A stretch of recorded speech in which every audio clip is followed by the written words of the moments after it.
Bonjour, ravi de vous retrouver avec Pascal Morel et Renaud Degas pour ce 21e numéro des Contrepoints de la santé sur un thème on ne peut plus d'actualité, santé et territoire. La santé, contre toute attente, pas de Pascal Morel ni de Renaud Degas, mais en tout cas des pouvoirs publics, a fait une entrée fracassante dans le grand débat. Alors qu'aucune réponse n'était suggérée sur la plateforme Internet du grand débat national, la santé devance toutes les autres difficultés en matière de services publics. C'est aussi la santé qui arrive en tête de tous les services publics dont les Français souhaitent le plus qu'ils évoluent. Enfin, c'est la santé et le handicap qui sont la première politique publique pour laquelle les Français seraient prêts à payer plus d'impôts. C'est dire l'enjeu de la situation. Les élus et les élus des territoires font remonter cette puissante vague de mécontentement. Des mesures ont été prises, mais manifestement, elles ne suffisent pas. Notre sondage BVA, que nous détaillera Odile Peixoto tout à l'heure, montre bien les importantes difficultés qu'ont les Français pour prendre un rendez-vous avec un médecin, surtout spécialiste, et surtout des territoires ruraux. Comment sortir de ce cercle infernal alors que le nombre de médecins généralistes va encore diminuer de près de 10% jusqu'à 2024, après une baisse au cours des 7 dernières années du même ordre? Les mesures de Ma Santé 2022 suffiront-elles dans des délais acceptables? Les élus se mobilisent, mais que peuvent-ils réellement faire?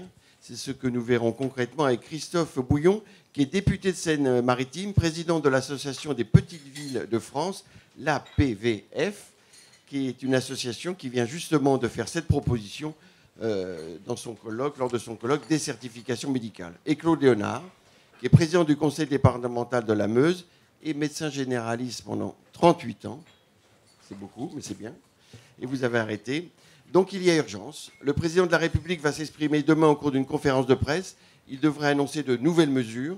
Ici et maintenant, il ne s'agit pas de faire un énième débat que vous avez déjà conduit à l'Assemblée nationale, mais de dégager des solutions et des pistes concrètes et réalistes. Nous aborderons donc, Pascal, 3 thèmes. Est-ce que vous partagez ce diagnostic? Comment ça se passe sur votre territoire? Ma Santé 2022 va-t-elle répondre à ces difficultés? Que proposez-vous concrètement pour accélérer? Vous pouvez aussi participer au débat sur Twitter via le hashtag Contrepoint de la santé. Questions et commentaires qui seront retransmises par Renaud Degas. Merci à nos partenaires, BVA, Carte Blanche, Groupe Pasteur Mutualité, MSD, Point Vision et Care. Pascal. Et nous sommes heureux de nous retrouver ce matin avec nos invités ici et maintenant au Café de Flore. La tradition. Voilà. Oui, Philippe a raison. Demain, d'abord, le président de la République va faire une grande conférence de presse. Nous y serons. Et il nous dira probablement toutes les grandes mesures qu'il veut prendre pour l'acte 2 de son quinquennat, mais tout simplement pour redresser la situation sociale en France. La santé, c'est effectivement un des sujets, nous ne le pensions pas, mais en réalité, il est venu, il s'est imposé sur la table des discussions pendant cette longue période qui continue des Gilets jaunes. Vous-même, vous êtes tous les deux des élus de terrain, au bon sens du terme, dans la Seine-Maritime et chez vous en Meuse. Quel est, dans le fond, vos attentes? Quels sont vos diagnostics? Demain, le président dira probablement qu'il ne fermera pas des hôpitaux. Est-ce que vous attendez beaucoup plus que cela? Quelle est la situation précise aujourd'hui face à cette question de santé dans vos départements ou dans vos territoires? Monsieur Léonard. Oui, bonjour à tous. Le diagnostic, je partage. Pas tout à fait sur l'analyse, parce que nous, on est en train de mener une étude dans notre département. Et les statistiques que nous avons recueillies auprès de 5000 Meusiens nous donnent une appréciation légèrement différente de ce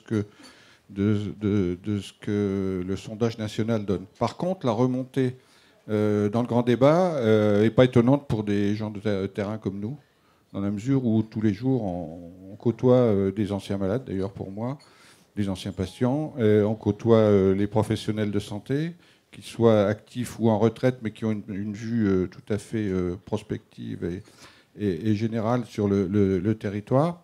Qu'attendons-nous précisément? Le problème des études médicales et de l'installation, c'est que le cursus dure maintenant 10 ans. Et quand on nous annonce fièrement qu'on va remonter, qu'on va déverrouiller le numerus clausus, c'est une mesure qu'il aurait fallu prendre qui aurait dû le prendre 10 ans avant le départ de ma génération, c'est-à-dire du Qui aurait dû le prendre, Monsieur le Président? Qui aurait dû le prendre, cette le gouvernement de l'époque. Alors vous faites un rétropédalage de 15 ans en arrière, et puis vous avez la réponse, mais chacun porte sa responsabilité. Hein. Il est remonté numerus clausus depuis quelques années. Oui, mais les médecins vont arriver sur le marché en 2030. Voilà. On est bien d'accord. On est parti à cette époque-là d'un constat, c'est que moins il y aurait de médecins, moins il y aurait de dépenses de sécurité sociale. Voilà, on a eu tout faux. L'appréciation était beaucoup trop catégorique et beaucoup trop schématique, alors qu'en fait, c'est le vieillissement, c'est l'explosion des technologies qui a fait que les dépenses de sécurité sociale ont augmenté. Voilà. Mais le constat maintenant de tous les jours de nos concitoyens, c'est on n'a plus accès correctement, on est en file d'attente chez les généralistes quand il y en a encore, et on n'arrive plus à avoir de spécialistes. Dans l'ensemble de votre département, la Meuse, comment vous catégoriseriez la Meuse? Rapidement, en quelques mots. Alors, un territoire excessivement rural, 90e département dans la démographie. Par contre, avec une anticipation depuis maintenant 17 ans sur la structuration des offres de soins au milieu rural par le biais des maisons pluridisciplinaires de santé, puisque nous en sommes à 23 et nous en attendons 4 encore. Qui sont les promoteurs de ces maisons de santé? Alors, au départ, les médecins, et ensuite, avec l'engouement, c'est essentiellement les intercommunalités qui ont été porteuses de projets pour réunir au sein de ces maisons toutes les catégories médicales et paramédicales qui souhaitaient travailler ensemble. Vous-même, élu républicain, vous avez les Républicains, vous poussez à l'installation de maisons pluridisciplinaires? Alors, moi, j'ai toujours poussé dans la mesure où, en tant que maire de ma commune à l'époque, je travaillais dans un cabinet de 4 médecins depuis 40 ans. Moi, j'ai repris une succession où ça faisait déjà 6 ou 7 ans que les médecins travaillaient ensemble à 4 médecins. L'évolution de la pratique a fait que nous étions d'accord avec les professionnels paramédicaux de travailler beaucoup plus ensemble à l'intérieur d'une maison différente. Je crois que c'est transcourant d'ailleurs, c'est pas courant républicain ou socialiste. Monsieur Longuet qui a été un élu important de votre département, vous en avez mis le suppléant. Oui, c'est ça, j'ai été sénateur à un moment grâce à lui. Ça c'est pour l'anecdote, mais la décision du niveau de collectivité, c'est le département. C'est le département qui a appuyé, le conseil départemental, qui a appuyé les démarches des intercommunalités. Ça tombe bien, vous êtes président, donc ça tombe bien. Mais on a l'impression que dans votre département, c'est moins pire qu'ailleurs. Vous dites qu'il y a des maisons, il n'y a pas cette attente. Vous pensez que vous avez trouvé un début de solution? Oui, on a trouvé une solution pour les personnes de ma génération qui sont parties. La deuxième vague arrive, et là, on est face au mur. Il se trouve que le hasard du calendrier m'a fait rencontrer l'ordre des médecins hier après-midi. On est devant une situation qui va se complexifier malgré tout ce qui a été mis en place. Mais pourquoi? Combien manque de médecins? Parce que les mentalités changent, parce que le mode d'exercice change, parce que la féminisation de la profession change, a changé la donne, et parce que les jeunes veulent maintenant ne pas s'éloigner, veulent bien travailler en zone rurale, mais ne veulent pas s'éloigner plus de 25-30 km des pôles urbains et des centres hospitaliers. Et vos pôles urbains, c'est? Alors, les petits pôles urbains de mon département, c'est Verdun-Bar-le-Duc, qui font à peine 20 000 habitants chacun. Par contre, les CHU importants, c'est Nancy et c'est Reims. Voilà. Monsieur Bouillon, le diagnostic à la fois de votre circonscription, de votre territoire, mais également de tous ces territoires ruraux que vous fédérez dans votre association. 9000, vous dites dans votre association qu'il y a 9000 ou 9600 territoires qui seraient sous-denses, en difficulté vis-à-vis des questions de santé. Alors, bonjour et merci de votre invitation. Moi, je voudrais exprimer un double point de vue, finalement. Le point de vue de l'Association des petites villes de France, qui regroupe les communes en France qui sont d'une strate entre 2500 et 25 000 habitants. Il y a 4000 communes aujourd'hui en France qui se situent dans cette strate. C'est quand même 27 millions d'habitants. C'est plutôt des territoires dits périphériques ou en lisière d'agglomération, autour des agglomérations, dans l'arrière-pays aussi, on le dit parfois. Ce sont des territoires qui se croyaient aujourd'hui épargnés par le phénomène de désertification médicale et qui malheureusement voient bien ce phénomène gagner du terrain et les concerner directement. Et c'est la raison pour laquelle ils s'expriment fortement sur ce sujet. Le deuxième point de vue, c'est celui d'un élu normand de la Seine-Maritime. Ce n'est pas un hasard si lors de son entrée dans le grand débat, le président de la République s'est retrouvé au Houbourteroul, dans l'Eure, où il a vu beaucoup de maires demander la parole et s'exprimer en disant leur inquiétude. Vous y étiez sur ce phénomène qui, vous l'avez dit tout à l'heure, n'était pas initialement repéré comme étant un sujet. Dès ce premier débat avec le président, la santé était ressortie. Elle est ressortie. Des maires ont souhaité, en prenant la parole, exprimer les difficultés qu'elles rencontraient, le phénomène qu'elles voyaient se jouer sous leurs yeux. La Normandie est quand même la deuxième région de France particulièrement concernée par ce phénomène de désertification médicale, avec des contrastes. On n'a que 5 départements en Normandie. Si vous prenez l'Orne et l'Eure particulièrement touchés, l'Eure, le chiffre est quand même assez évoquant, j'ai envie de dire. 117 médecins généralistes pour 100 000 habitants, lorsqu'on sait que la moyenne en France est plutôt autour de 317. Et en Seine-Maritime, on est à 300, tant mieux. Mais on voit par contre des disparités en fonction des territoires. On voit il y a 2 grosses agglomérations en Seine-Maritime que sont Le Havre et Rouen. Vous avez au cœur de ces agglomérations plutôt des situations qui restent aujourd'hui assez confortables, mais on voit grignoter ces territoires et notamment dans des parties, on va dire, périphériques. Mais vous dites comme M. Léonard, le mur est devant nous. Ça va s'accentuer selon votre sentiment et les sentiments des petites villes de France? Il y a quand même un médecin sur 2 qui s'apprête à être à la retraite. Ça, c'est une situation qui fait qu'en effet, je rejoins ce que disait à l'instant Claude Léonard, c'est pas dans 10 ans, on sera confronté, c'est maintenant, ici et maintenant, comme vous le disiez tout à l'heure en introduction. Et c'est vrai qu'il y a 9142 communes en France qui sont situées dans le territoire dit en zone dense, sous-dense. Un quart. Donc un quart, c'est énorme. Et il faut regarder pas simplement le nombre de ces communes, mais aussi le nombre d'habitants qu'elles représentent. Et c'est pas un hasard, en effet, si dans les enquêtes d'opinion, ou plus largement, si dans les contributions du grand débat national, on retrouve cette thématique et ce sujet comme étant prioritaire, parce qu'il est la résultante, on va dire, du sentiment qu'ont les Français de voir parfois des services publics s'éloigner. Vous savez, il y a beaucoup d'habitants qui ont fait ce choix de vie qu'il faut respecter, qui est de se dire je vais m'installer dans la périphérie ou en zone rurale ou périurbaine, parce que je vais y trouver des facilités pour construire ma maison, des qualités de vie et un certain nombre de services. Simplement, moi, je viens emménager, mais je vois déménager un certain nombre de services, et c'est encore plus fort sur la question de la santé. Mais Christophe Bouillon et Claude, est-ce que la santé, est-ce que c'est un service public? C'est pas une marchandise, en tout cas, ça c'est sûr. C'est un service public. Pour vous, c'est un service public, donc il y a des contraintes du service public. Il y a des contraintes d'aménagement de territoire. Il y a un mot qu'on n'ose plus prononcer depuis plusieurs années, ce n'est pas récent, c'est le mot aménagement du territoire.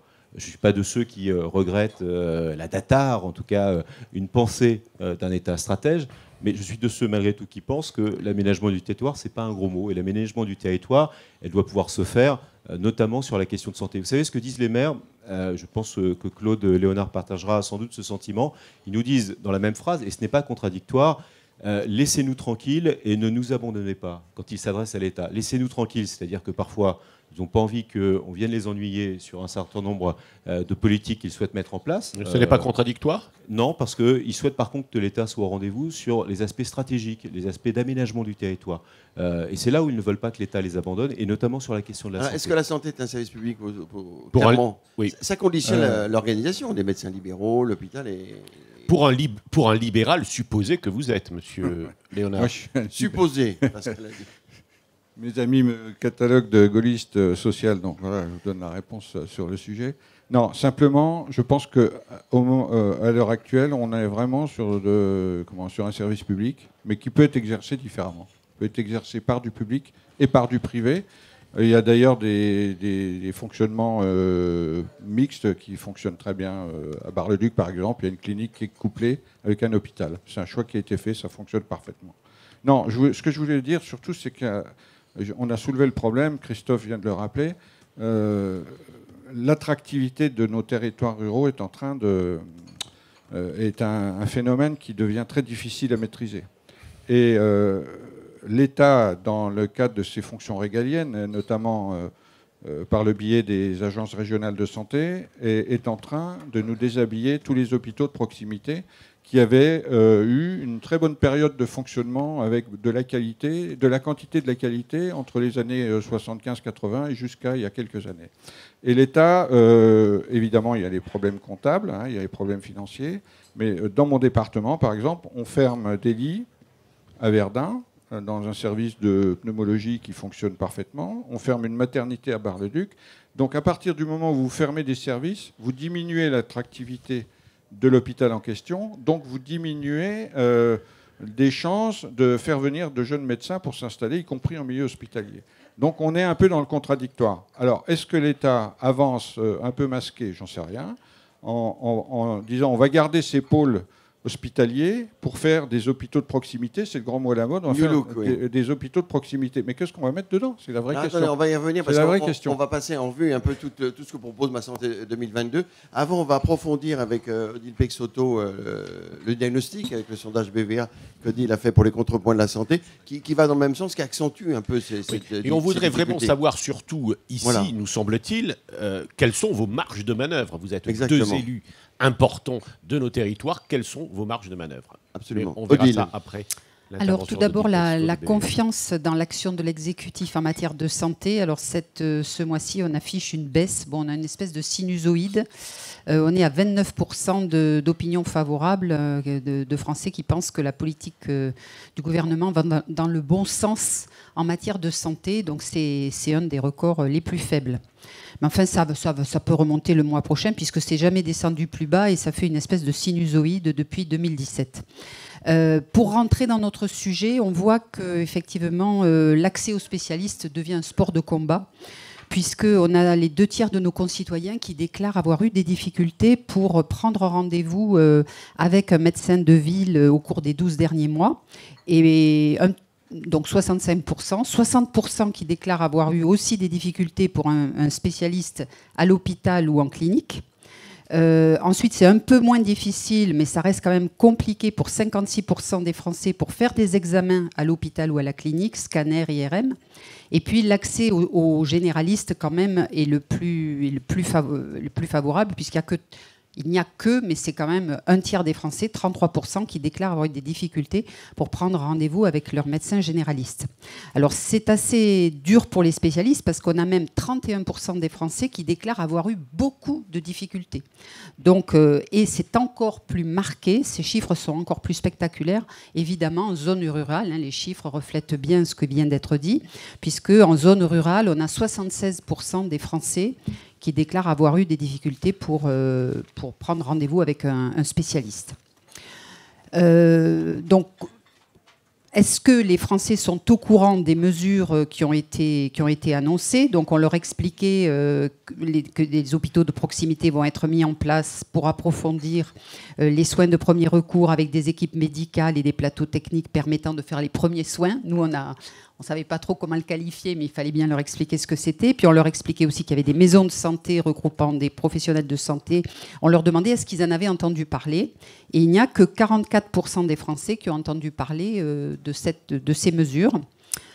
Auprès des plus âgés, le pourcentage atteint quand même 64%. Les 65 et plus sont 64% à en avoir entendu parler. Donc on voit bien que les personnes les plus concernées sont quand même très à l'écoute, très en attente et du coup retiennent mieux l'information. Alors, est-ce que la télémédecine peut apparaître comme une solution? Alors, on constate que oui, les Français voient que la solution, ça pourrait être une solution pour 54% seulement quand même. Hein. Et c'est jugé très intéressant seulement par 9% des Français.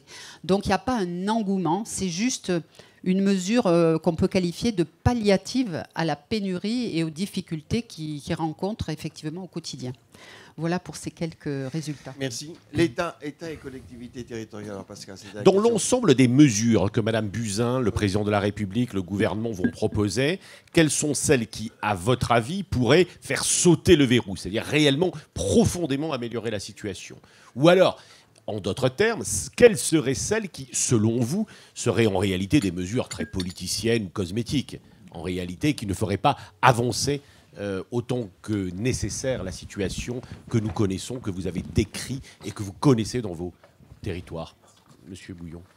Moi, je fais une petite observation, c'est que Roselyne Bachelot, Xavier Bertrand, Marisol Touraine, Agnès Buzyn, quasiment tous les 5 ans, on a une loi sur la santé.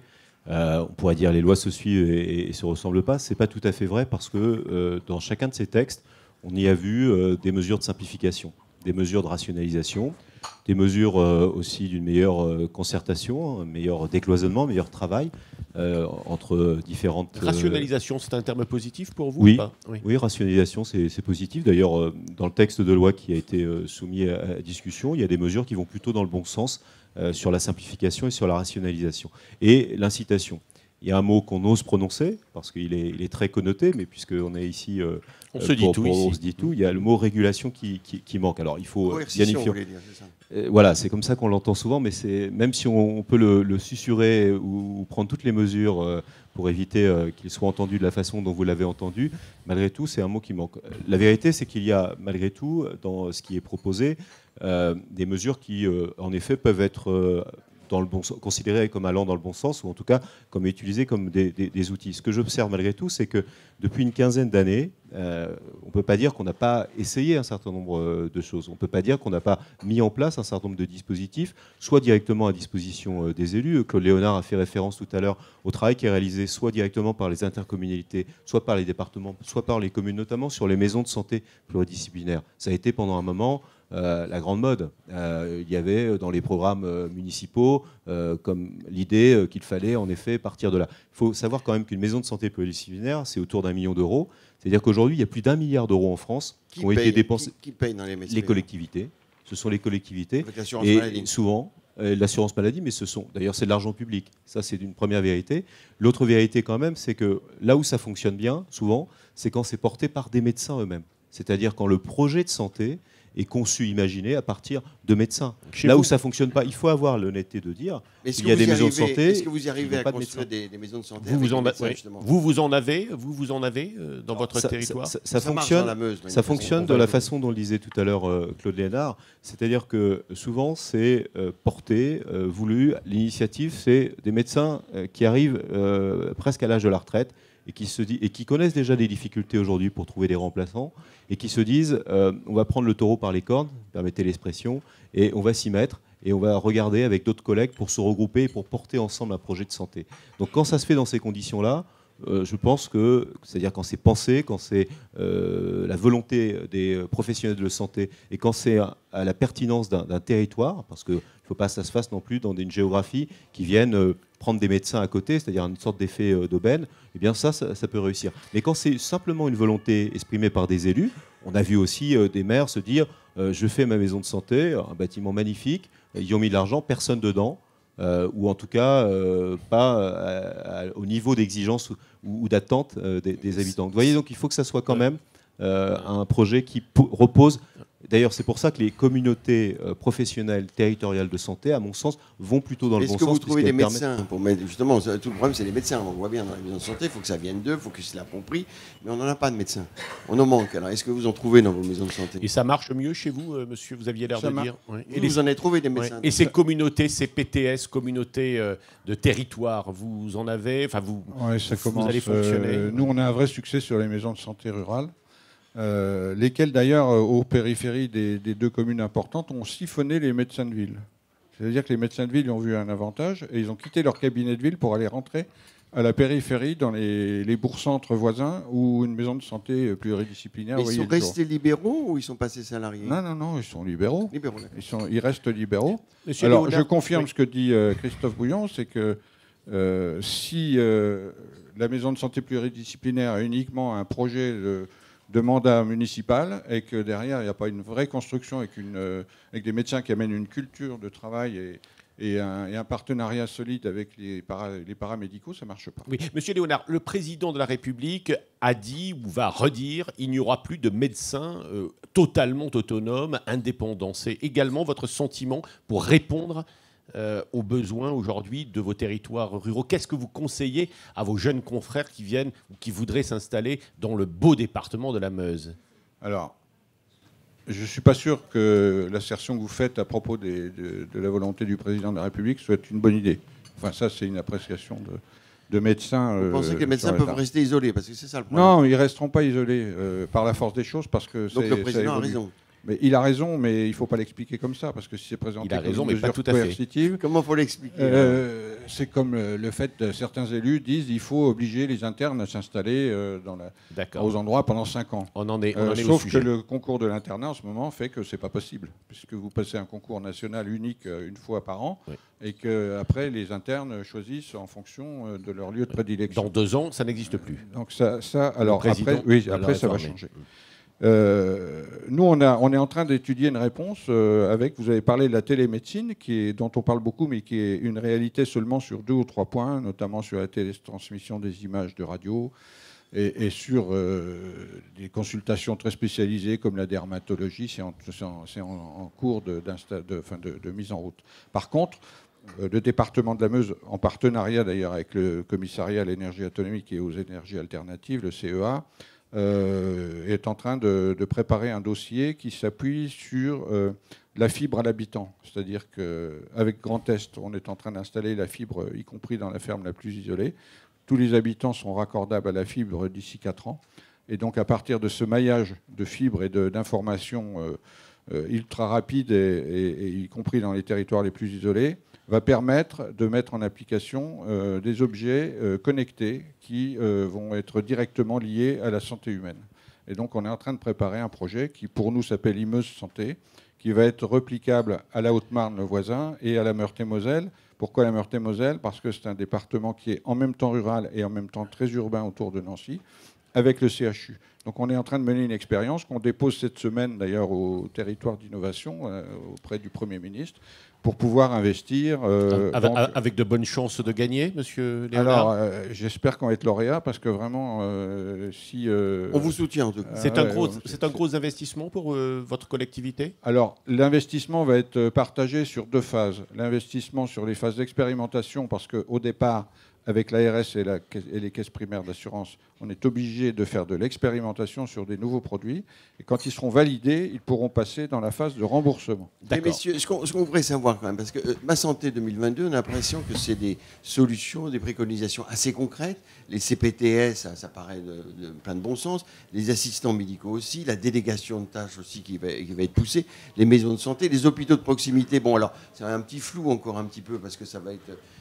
précisé par ordonnance, mais on a l'impression que c'est des solutions. Est-ce que vous pensez que réellement, aujourd'hui, on est dans la bonne voie ou que vraiment c'est insuffisant? Alors, je rajoute pharmaciens prescripteurs, des bourses, des médecins adjoints dans les zones. Voilà. Et puis surtout, monsieur Léonard et monsieur Bouillon, on veut vous entendre sur la coercition. Est-ce que vous êtes pour? On sait, comme disait... Ma question d'abord, est-ce que ça suffit? Et après, on verra si ça ne suffit pas, qu'est-ce que vous préconisez? Quelles sont les possibilités des collectivités territoriales? Ça fait 20 ans qu'on en parle. On ne sort de l'ambiguïté qu'à ses dépens, disait le cardinal de Retz. Il faut qu'on sache où on va. Très bien. Voilà. Eh bien, nous allons le savoir. Alors, je prends la parole tout de suite. Allez-y. Notre cible immédiate, maintenant, ce sont les jeunes qui viennent faire des stages. Donc, les internes qui viennent faire des stages dans les cabinets médicaux et dans les hôpitaux de proximité. Donc, on va faciliter la vie et l'attractivité, enfin, tout ce qui va permettre d'intéresser les jeunes médecins à exercer en zone rurale. Donc c'est notre cible privilégiée. Voilà, cette cible plus tout ce qui est mis en place, voilà, qui avance peut-être un peu lentement, mais c'est toujours difficile, il faut de la concertation, ça va suffire. L'avenir le dira. Non, mais c'est à vous. Oui, mais je peux pas. Je suis pas. C'est une des mesures immédiates qu'on peut mettre en place le plus facilement possible. Donc vous n'êtes pas complètement pessimiste? Ah non, je suis pas pessimiste, mais le problème, c'est qu'en même temps, je crois qu'il ne faut pas réfléchir... En même temps, vous avez dit. Oui, en même temps. Bon, il ne faut pas réfléchir sur les modèles anciens, parce que ce modèle-là, il n'existera plus. Et ça va tellement évoluer vite maintenant avec la technologie qu'il faut en même temps que les jeunes s'adaptent à la nouvelle médecine et que les patients s'y adaptent aussi. Ça aussi, parce que ça fait partie des réticences des patients vis-à-vis de la télémédecine et des objets connectés qui sont vers la médecine. D'accord. Et les petites villes de France, alors est-ce que le discours est un peu plus optimiste quand même ou pas, là, ou est-ce que c'est la névrose? Je vais essayer de répondre à la question très nuancée sur la coercition. Donc ça suffit pas. Non, mais les mesures suffisent pas aujourd'hui. Je pense sérieusement que ce sont encore une fois des mesures qui sont des outils, d'ailleurs qui sont déjà utilisés parfois dans les collectivités. Vous savez, les collectivités et les maires, notamment des petites villes, ne sont pas à la traîne sur un certain nombre de sujets. Pourquoi? Parce qu'elles sont aujourd'hui confrontées, de toute façon, à une demande très forte. Ça a été rappelé dans votre enquête d'opinion tout à l'heure, des citoyens qui viennent les voir et qui leur disent ce n'est pas possible, monsieur le maire, l'accès à des spécialistes, ça met trop de temps pour obtenir un rendez-vous, on voudrait des médecins, etc. Qu'est-ce qu'une collectivité territoriale peut faire? Qu'est-ce qu'un maire peut faire? Moi, ce que j'ai envie de dire, elles font déjà beaucoup. Une maison de santé sans médecin. Ce qui est intéressant dans les outils qui sont proposés aujourd'hui, c'est qu'il y a quand même à la fois une question qui concerne la carte d'accès aux soins, il y a une question de décloisonnement qui va plutôt dans le bon sens, il y a l'incitation à vouloir faire travailler ensemble des personnes qui parfois se retrouvent dans les mêmes territoires et qui sont donc soumis aux mêmes difficultés, aux mêmes enjeux, mais qui parfois raisonnent par silo. Donc tout ça va plutôt dans le bon sens. Mais je pense que ce n'est pas forcément suffisant par rapport non seulement à l'urgence du phénomène, mais il y a une question de pas de temps qu'on semble ne pas voir. Tout à l'heure, Claude Léonard le disait avec beaucoup de pertinence en commençant son propos. Beaucoup de ces mesures, on pourrait en mesurer les effets que dans 10 ans. Un peu moins ou un peu plus, mais en tout cas pas avant 10 ans. L'urgence, elle est maintenant. Quand on sait qu'il y a près d'un médecin sur 2 généralistes qui s'apprêtent à partir à la retraite, on se dit que c'est maintenant que tout cela se joue, parce qu'il y a aussi une certaine logique. L'herbe ne repoussera pas. Si vous avez des territoires aujourd'hui qui voient disparaître un certain nombre de médecins généralistes ou de spécialistes, ça sera encore plus difficile demain, parce que souvent, pour accrocher les médecins, il faut déjà des médecins. Vous êtes favorable on parle de stage, mais il faut bien quelque part. Vous êtes favorable à un non-conventionnement des médecins en zone surdotée. Aucun pouvoir public n'a pris cette décision, et moi je me dis qu'aucun n'aura la possibilité de le prendre. Est-ce que vous y croyez vraiment? L'Association des petites villes de France est une association transpartisane. Vous avez des élus et des maires vraiment de toute sensibilité.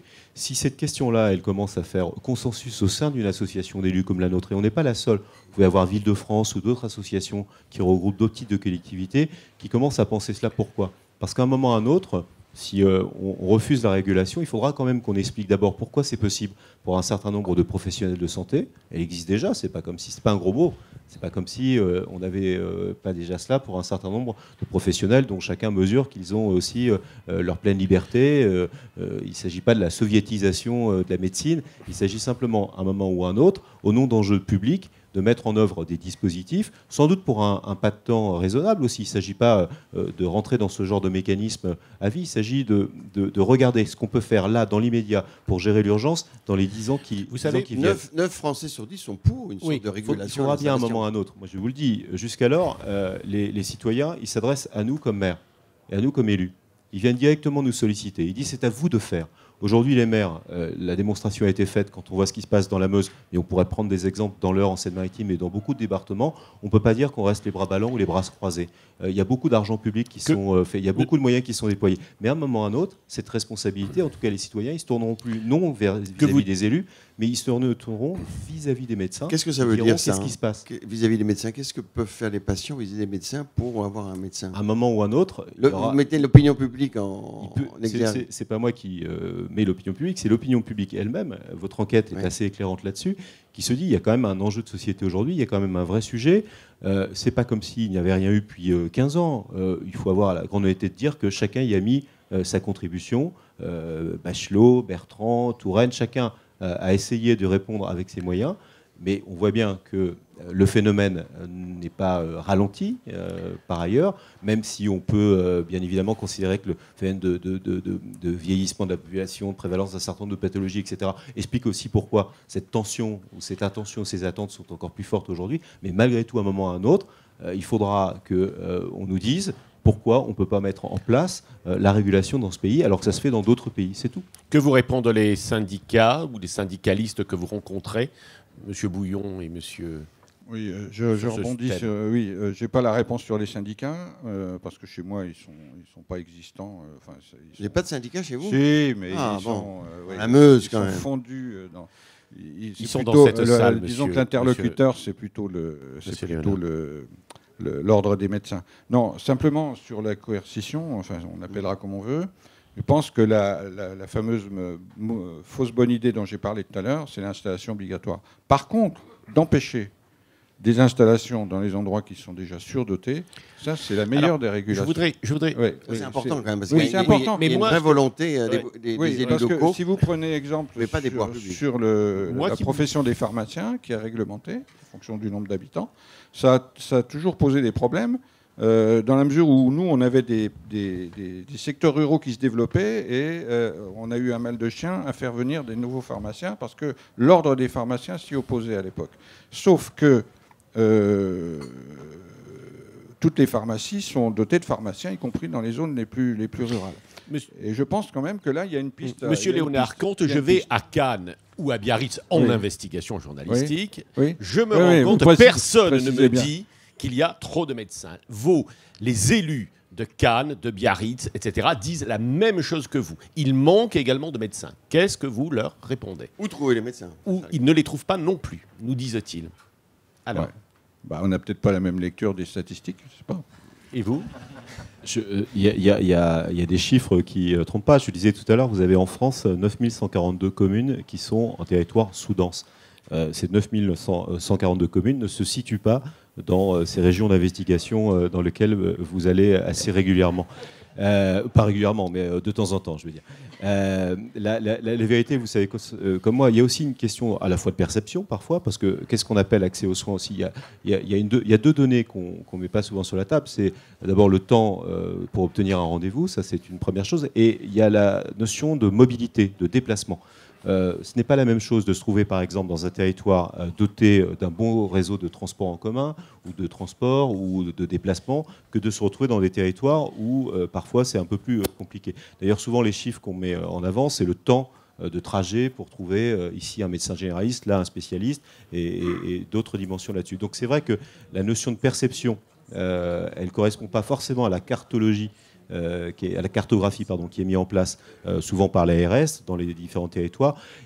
Nous, ce qu'on voulait à l'Association des petites villes de France, c'est qu'on puisse définir ce qu'on appelle des zones prioritaires de santé de façon comparable comme on le fait sur la politique de renouvellement urbain, sur les politiques prioritaires, etc. C'est-à-dire, pour essayer d'éviter ce sentiment que vous avez décrit, ou cette perception, d'essayer de façon assez objective de dire voilà les territoires sur lesquels il faut mettre le paquet, voilà les territoires sur lesquels il faut sortir parfois des mesures de droit commun et faire du dérogatoire. Oui. Les pharmaciens, je voulais simplement demander à M. Léonard, les pharmaciens prescripteurs en tant que médecins, il est OK? Les pharmaciens qui prescriveraient selon des protocoles. Pour la cystite, pour les choses simples. Oui, non, mais pas, bien sûr. Pas que simple, d'ailleurs. À partir du moment où les responsabilités sont complètement prises. Donc ça, c'est la position du Parti républicain, des Républicains aujourd'hui. C'est la mienne, c'est la meusienne.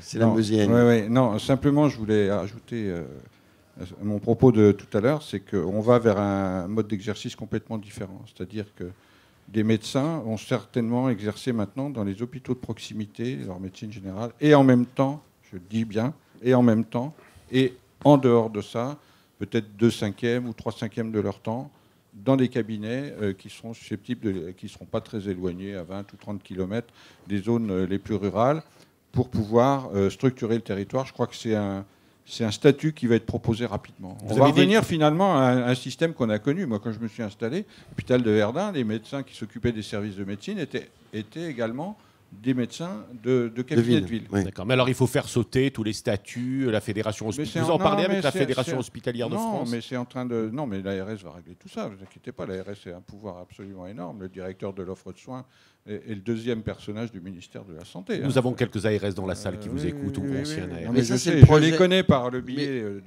des services incendie et secours. Donc je sais très bien qu'ils ont un pouvoir trop important, on a l'impression. Non. C'est l'État, les ARS, quand même. Oui, c'est l'État, mais la concertation est de mise dans nos territoires, et heureusement.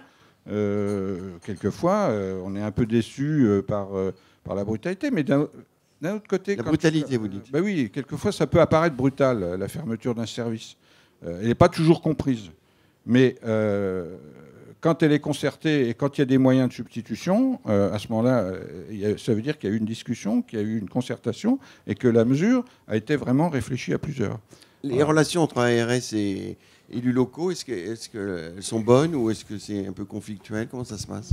Pour dire les choses assez simplement, il y a beaucoup d'élus qui apprennent la fermeture de services dans les hôpitaux par la presse. Donc la relation est pas bonne. En tout cas, même si ça dépend parfois de la personnalité de l'ARS, mais la vérité, c'est que s'il y a un ministère qui reste très centralisé et les mesures sont vraiment de façon verticale, une forme de verticalité assez importante, c'est bien celui-ci. C'est dommage d'ailleurs parce que qu'est-ce qu'on observe? Les pouvoirs publics disent le contraire. Enfin, ils disent que c'est aux ARS, aux régions de prendre des initiatives, qu'elles sont là en accompagnement. Est-ce que vous sentez ce mouvement ou pas du tout? Alors, ce que je sens, c'est qu'il y a un changement de pied aujourd'hui. C'est-à-dire qu'il y a beaucoup d'ARS dont ils mesurent aujourd'hui l'importance non seulement du sujet, mais l'intérêt que portent les élus sur ce sujet, qui sont en train de prendre leur bâton de pèlerin et qui réunissent les élus pour présenter un certain nombre d'orientations qui sont notamment dans ce texte de loi, mais pas simplement dans la politique en général. La vérité, quand même, quelque part, c'est que on a un peu éloigné, à un moment ou à un autre, les élus des lieux de décision s'agissant de l'organisation et de l'accès aux soins. Et c'est dommage parce qu'on y a vu malgré tout, il y a encore nombre d'élus qui sont notamment dans les conseils de surveillance et dont on voit la pertinence des réflexions et l'intérêt qu'ils portent. Et ce n'est pas un hasard. Vous savez, tous les élus qui s'intéressent à ce sujet ne sont pas médecins. Et pourtant, c'est pas parce que l'Assemblée nationale est le seul lieu peut-être où il n'y a pas de désert médical.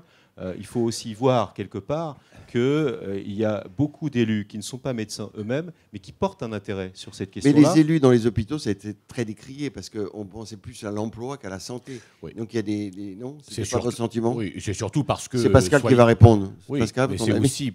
Alors je fais question-réponse. C'est aussi parce que les ministères craignaient beaucoup que ces grands élus, notamment, avaient la ligne directe avec la ministre et annulaient toutes les décisions prises par l'administration. C'était quand même ça, la réalité. Oui, pour la défense d'un certain nombre d'hôpitaux, il peut y avoir des réflexes de cette nature. Après, on ne peut pas non plus occulter la dimension d'emploi à l'échelle d'un territoire. C'est une dimension d'ailleurs qu'on n'évoque pas souvent, mais le plus gros employeur de pas mal de bassins d'emploi reste l'hôpital lorsqu'il existe encore. La vérité quelque part, c'est que malgré tout, les élus qui sont confrontés aux attentes directes des habitants sur ces sujets, qui déploient un certain nombre d'initiatives, ont besoin à un moment ou à un autre de se retrouver autour de la table quand il s'agit de prendre des décisions. On ne peut pas être simplement la dernière roue du carrosse, on ne peut pas être simplement ceux qui mettons sur la table aussi un certain nombre de moyens. Je rappelais tout à l'heure, quand on a une MSP, c'est pas moins d'1 million d'euros. C'est quand même un engagement qui est loin d'être raisonnable, voire plus, sans doute. Vous aussi, c'est 1 million d'euros? Non, maintenant, on tourne entre 2 et 2,4. 2 et 2,4 millions? Oui. Par maison? Par maison, oui. Le coût global, hein. Oui. Oui, d'investissement, c'est un coût de fonctionnement. Comment ça se répartit? C'est tout simple. Hein. La structure n'est pas chargée de faire des bénéfices. La structure propriétaire est porteuse. Donc souvent l'intercommunalité dans mon secteur. Donc vous déduisez toutes les aides qui sont arrivées par l'État, par le département, la région, etc., comme c'est le cas chez nous. Et puis le résiduel est remboursé par un emprunt, en général, qui permet de calculer le loyer au mètre carré mensuel. Voilà. C'est aussi simple que ça. Donc c'est un gros investissement dans les régions. Alors, Renaud Degas, question de l'assistance.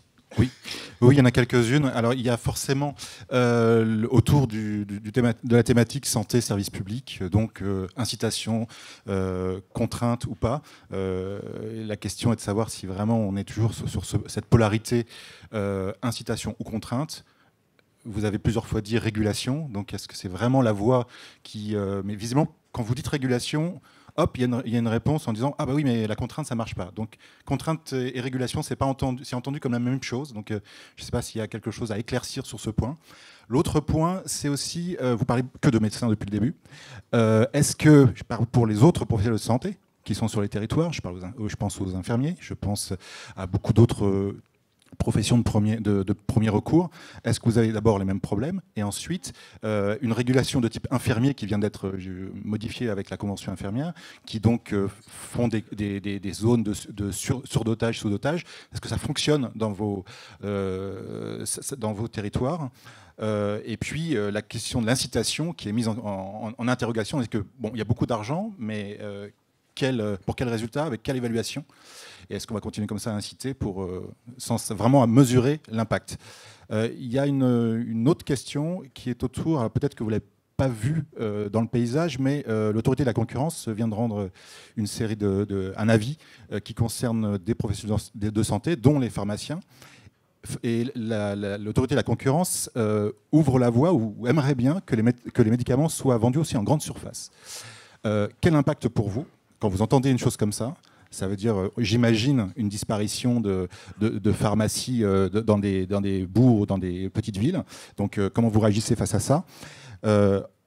Une autre question, je suis désolé, hein, il y a une série, il y en a deux autres. Deux autres, vas-y. Il y a la question du remboursement différencié. Là aussi, c'est une chose un peu technique. Mais vous savez que les complémentaires santé peuvent amputer une partie du remboursement si leurs clients patients ne vont pas auprès d'un médecin de leur réseau. C'est une mesure que la proposition de loi relative au droit de résiliation des complémentaires souhaite supprimer. Est-ce que cette problématique-là, vous la comprenez? Est-ce que c'est important pour vous aussi par rapport à l'attitude et au choix de vos concitoyens? Et enfin, une dernière question qui est presque une piste d'espoir. Est-ce que la tendance pour vous, à long terme, peut-être moyen-long terme, concernant le recrutement des jeunes médecins, ne va-t-elle pas s'inverser en raison des problèmes de pollution des villes, où on s'aperçoit que la thématique pollution-santé devient une thématique très importante pour l'installation des jeunes générations, qui, peut-être, vous allez voir redébarquer des jeunes médecins avides d'air pur. Est-ce que c'est quelque chose sur lequel vous comptez et à quel terme? Il y avait un reportage dans le journal de 20h de France 2 sur des médecins qui allaient dans les territoires, justement à la campagne, parce qu'ils fuyaient la pollution de nos villes. Alors, beaucoup de questions, on les passe en revue rapidement. Donc, régulation, c'est contrainte, on l'a compris. Pour vous, d'une manière ou d'une autre, on va... Oui, d'une manière ou d'une autre. Hein? Deuxième question. Quelle deuxième question dans la question? C'est l'autorité de la concurrence avec les pharmacies. Alors, oui. Toutes ces questions, alors, allez-y en vrac. La vérité aujourd'hui, c'est qu'il y a déjà tous les jours des officines de pharmacie qui ferment. C'est ça la réalité. Et ça concerne nos territoires. Association des petites villes de France. Pourquoi? Parce que souvent, on parle aussi de revitalisation ou de dévitalisation des centres-bourgs. Qu'est-ce qu'on observe? Souvent, le chapelet de commerces qui sont associés et qui restent dans nos centres-bourgs, nos centres-villes, c'est quoi? C'est souvent le bar-tabac, la pharmacie et la boulangerie. Et la pharmacie est essentielle, elle entraîne aussi souvent les autres. Donc aujourd'hui, c'est déjà une réalité. Donc il faut, à mon sens, faire attention, parce que c'est vrai qu'il y a à travers le pharmacien une notion de conseil, il y a une approche, il y a des obligations qui ont été faites aujourd'hui dans les grandes et moyennes surfaces, mais dont on voit qu'elles sont très peu suivies. L'obligation d'avoir un professionnel quand vous allez faites l'expérience d'aller dans un rayon les médicaments dans les grandes surfaces. Oui, mais il y a un certain nombre de Donc produits qui. Moi, je suis pour faire en sorte qu'on puisse continuer en France, surtout qu'on a une organisation, une logique d'aménagement du territoire par rapport aux pharmacies. D'ailleurs, c'est lié souvent. Donc quand vous avez. Oui. Voilà, pour être clair. Bah oui, évidemment. Bien évidemment. Bah, sauf si c'est, je sais pas, du médicament. Donc vous défendez les pharmaciens. Moi, je défends la pharmacie parce que les zones rurales que je connais médecins. parfaitement. Et ça, non, attendez. Je défends la pharmacie parce que, comme l'a dit M. Bouillon à l'instant, c'est maintenant le pilier c'est la référence au centre-bourg, la pharmacie, qui donne des conseils, qui aiguille, qui renvoie chez le médecin, qui quelquefois traite la bobologie, etc. Donc le pharmacien est essentiel pour la vie au centre-bourg dans les zones rurales, parce que voilà. Les autres professionnels de santé, alors justement. Est-ce qu'il y a pénurie pour aussi, répondre à votre question, oui. dans mon département, dans ceux que je connais autour de la Meuse, il n'y a pas de pénurie du tout des paramédicaux. Pas du tout. Infirmières, kinés, orthophonistes, pédicures, etc. C'est très médecin. Le problème, c'est médecin. Il n'y a pas de... oui, c'est médecin. Vous aussi, pour les petites villes de France, c'est surtout essentiellement médecins? Alors, il y a des médecins, médecins généralistes, médecins spécialistes, mais il y a aussi un certain nombre de professions. On voit apparaître, par exemple, aujourd'hui dans le médico-social, sur les EHPAD, sur ce type d'établissement, en termes d'aide soignante. Il y a des concours aujourd'hui qui ne se tiennent pas parce que faute de volontaires, faute de personnes qui viennent travailler dans ce domaine-là. Ça, c'est un ressort, en tout cas, des éléments qui nous remontent aujourd'hui de ces établissements, des élus qui siègent dans ces établissements. Dans l'observatoire qu'on a au niveau départemental sur les professions attachées à la personne, que ce soit dans les EHPAD ou à domicile par le biais des services à la personne, on est en manque de personnel, par contre. Il y a beaucoup et la situation va s'aggraver sérieusement d'ici 4 ou 5 ans. Hein, parce que le maintien à domicile va se prolonger le plus longtemps possible. Donc ça veut dire qu'il faut prévoir le personnel en conséquence. Et là, on va être terre d'immigration pour le personnel accompagnant des personnes âgées dans le cadre de la perte d'autonomie. Ça, c'est clair. Alors on l'a vu, il y a une question sur les mesures incitatives, parce qu'il y a beaucoup de mesures incitatives depuis un certain nombre d'années. Est-ce que vous avez pu les évaluer, ou est-ce que finalement ça marche un peu quand même ou pas? Est-ce que vous avez fait des évaluations? Ce que j'observe, c'est qu'il y a eu un excellent travail qui a été fait par des internes, auprès des internes, pour les questionner sur les facteurs pour pouvoir s'installer à tel ou tel endroit. J'observe que ce n'est pas la dimension financière qui apparaît comme étant principale, mais c'est plutôt la question de l'accès à des services publics, du cadre de vie, de la qualité de vie. Ça rejoint la dernière question que vous avez posée sur la pollution, sans doute, mais aussi le travail pour le conjoint et ces dimensions-là. Donc on voit bien quelque part que, contrairement à une idée reçue, c'est pas en mettant... Et il y a 3 choses. C'est quand même formation à la faculté, parce qu'il n'y a absolument pas de formation à l'exercice libéral, ce qui est quand même invraisemblable. Accompagnement au moment où ils s'installent, les ARS ne font rien, paraît-il. Et protection sociale. Enfin, je veux dire, il y a 3 mesures que réclament les internes et les jeunes médecins qui ne sont absolument pas appliquées. Alors que ce n'est pas très compliqué. Autre question? Oui, sur le remboursement différencié, c'est quelque chose d'un peu technique, mais est-ce que ça impacte pour vous? Est-ce que c'est quelque chose que vous voyez? Les complémentaires santé qui peuvent rembourser différemment en fonction si on rentre dans un réseau ou pas? Oui, ça c'est un vrai problème de choix si la mutualité à laquelle vous êtes adhérent, cotisant, vous oblige à aller chez certains spécialistes et pas chez l'autre. On va dire complémentaire santé, on ne va pas dire mutualité, on va dire complémentaire santé. Complémentaire santé. Vous avez le même phénomène avec les réseaux d'assurance voiture, par exemple. Je donne l'exemple. Vous avez un accident, prenez votre dépanneur du coin et votre assureur dit non, il faut aller chercher... Pour vous, c'est un souci?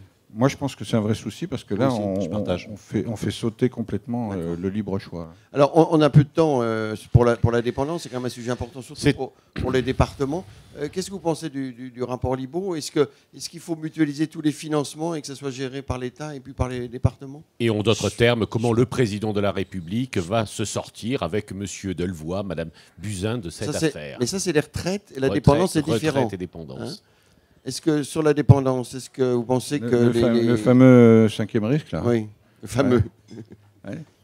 On n'a encore pas trouvé la solution idéale pour le financer. Voilà. La CRDS. Non mais il y a une distinction entre le financement du sanitaire et le financement du médico-social. Mais c'est pareil.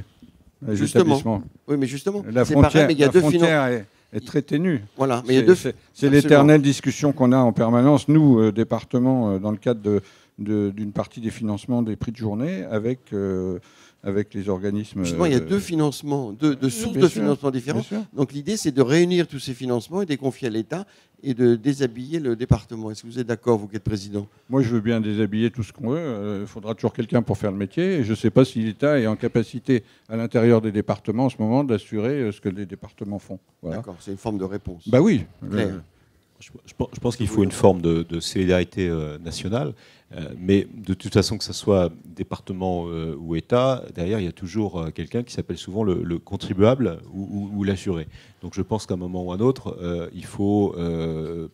ne peut pas occulter la dimension financière et j'ai envie de dire, la marge va être haute. Dans le rapport Libault, il y a plein de préconisations, de choses très intéressantes et qui correspondent aussi à des rapports parlementaires qui ont pu être sortis. Je pense à celui de Ibora et Fiat, qui est le dernier en date sur ce sujet, ou même de Firmin Lobodo. Donc il y a un certain nombre d'orientations qui sont, à mon avis, bien vues et pertinentes. Mais on voit bien que la difficulté, et c'est le sens de votre question, est vraiment cette marche qui va être une marche haute en termes de financement. Mais il faut qu'on arrête de dire, il faut qu'on arrête d'imaginer qu'on pourra traiter cette question sans, à un moment ou un autre, y consacrer beaucoup plus d'argent qu'on le fait aujourd'hui, tout simplement parce que souvent derrière la question de la dépendance, il y a une question d'humain, c'est-à-dire qu'on ne peut pas faire en sorte d'accompagner les personnes dépendantes, il n'y a pas de mécanisation possible, de robotisation, on ne peut pas penser à des solutions digitales, etc. C'est-à-dire qu'il y a de l'humain, et c'est de l'humain H24, et c'est de l'humain, ça coûte cher, surtout par ailleurs quand ce sont des métiers sous tension,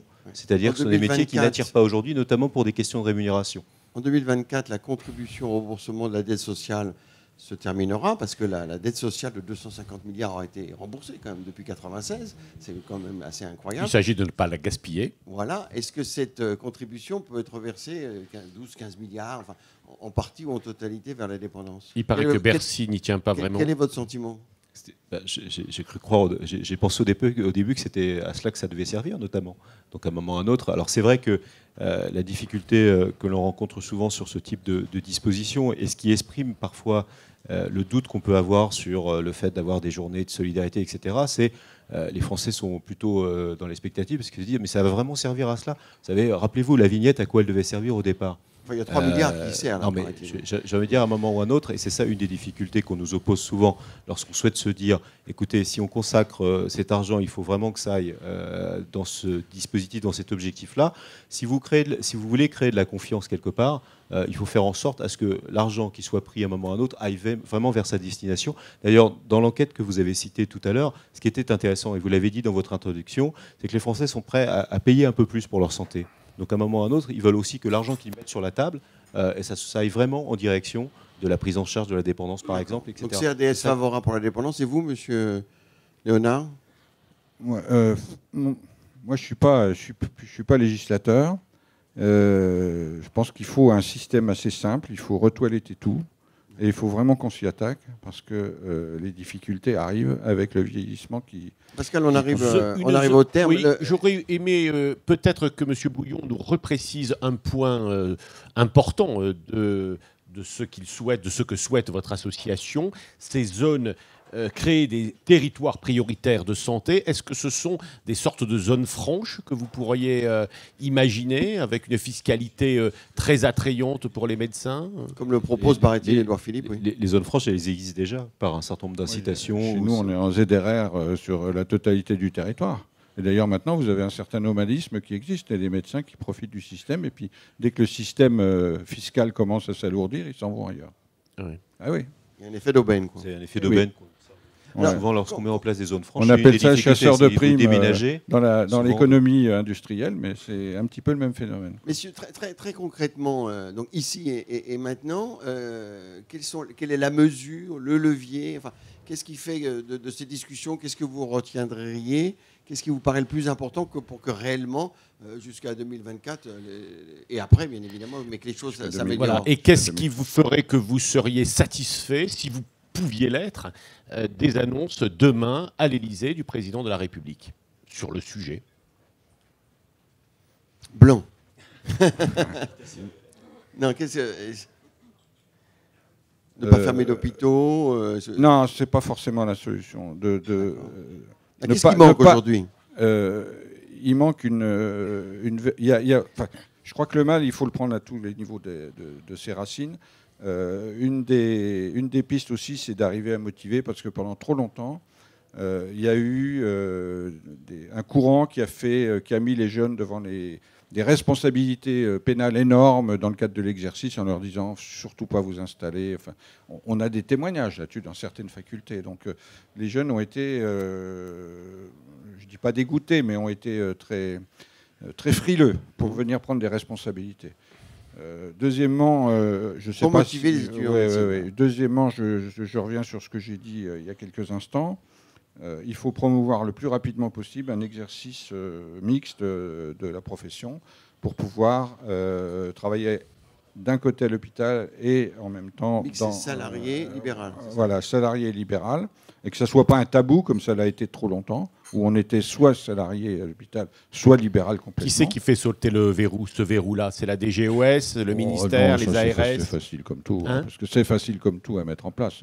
Parce que le système existe encore, mais il suffit de le repromouvoir. Et les hôpitaux de proximité, ça devrait être ça, quand même, le statut. Les hôpitaux de proximité, ça devrait être ça, parce que ça va être les hôpitaux de proximité vont être encore plus que maintenant, vont être je dis pas des fonctions support, mais des fonctions support pour vraiment canaliser et faire en sorte qu'après, avec un transport hyper rapide par hélicoptère, ce qui existe déjà, on puisse aller vers le CHU compétent ou le gros hôpital général qui permettent de prendre en charge une pathologie spécifique. Mais les statuts hospitaliers sont bloquants quand même. Alors les statuts hospitaliers sont bloquants, effectivement. c'est vrai que c'est un peu lourd, mais on a quand même un système qui marche pas si mal que ça. Il est contraignant, mais je crois qu'il faut regarder le côté positif, c'est qu'il a le mérite d'exister. Est-ce que le on peut s'appuyer sur lui. Est-ce que le socialiste que vous êtes, M. Bouillon, est prêt à faire sauter les statuts à l'Assemblée nationale demain pour faciliter... Non, dans les hôpitaux. Dans les hôpitaux, pour faciliter les travaux, le travail des professionnels de santé dans un exercice mixte. Moi, voilà. je ne confonds pas la question de la fonction hospitalière, par exemple, publique, enfin ce statut-là, de la logique de décloisonnement que porte aujourd'hui Claude Léonard, auquel je souscris d'ailleurs dans le texte de loi aujourd'hui sur l'organisation et la transformation de la santé. La logique du décloisonnement, elle est présente quasiment dans beaucoup d'articles et cela me convient parfaitement. C'est pas ça le sujet par rapport au statut. Moi, ce que je souhaite malgré tout sur la question des hôpitaux de proximité, c'est qu'on ne soit pas dans une forme de verticalité, mais qu'on soit vraiment dans l'association des élus. Et il faut faire attention à la mesure qui consisterait à dire on fermera aucun hôpital. Tant mieux.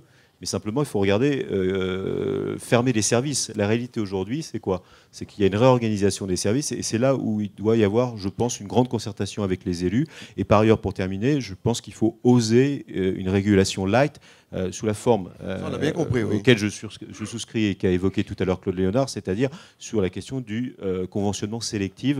Je pense que ça vaudrait le coup sur un certain nombre de territoires dans l'immédiateté. Vous pensez que le président l'annoncera demain? Non. Monsieur Léonard, micro, vous avez dit la réalité ne sera pas au rendez-vous? Non, je dis, effectivement, je rejoins ce que dit Christophe à l'instant, c'est que trop d'annonces dans le détail demain risquent de se heurter à une réalité complètement différente dans les applications. Donc il faut faire attention, je crois que c'est plutôt des orientations générales. Pascal, et ça suffira, les orientations générales, sûr, pour calmer le pays? De santé, dans la Meuse, vous l'avez reçu, le président de la République. Oui, il est venu chez vous, à Verdun. Oui, je l'ai eu aussi près que je suis avec vous. Là. J'ai posé des questions droit dans les yeux. Oui. Et alors sur notamment la prise en charge des mineurs non accompagnés, parce que nous sommes, grâce à la ligne TGV, nous sommes à 1 heure de la gare de l'Est. Donc on est aussi à 1 heure des réseaux mafieux qui emmènent les jeunes migrants de l'Afrique subsaharienne dans les territoires comme les nôtres. Il faut conclure. Un énorme problème. Pascal vous inspire le président. J'ai eu une réponse, mais la mesure d'application n'arrive pas. Pour moi, la mesure d'application, c'est le financement.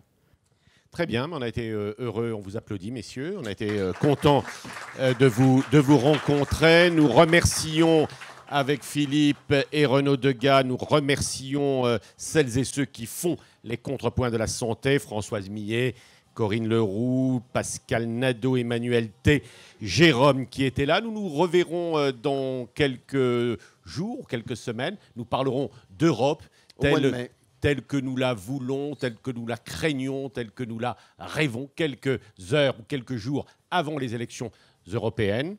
Et voilà, et nous sommes tout à fait contents de nous être retrouvés, cher Philippe, ici ce matin. Et on remercie aussi. Et on remercie évidemment Ortus, LDC, le groupe Pasteur Mutualité, Point Vision, BVA, MSD, Carte Blanche, CARE, les partenaires des contrepoints de la santé. Merci Pascal. Merci Philippe, à bientôt.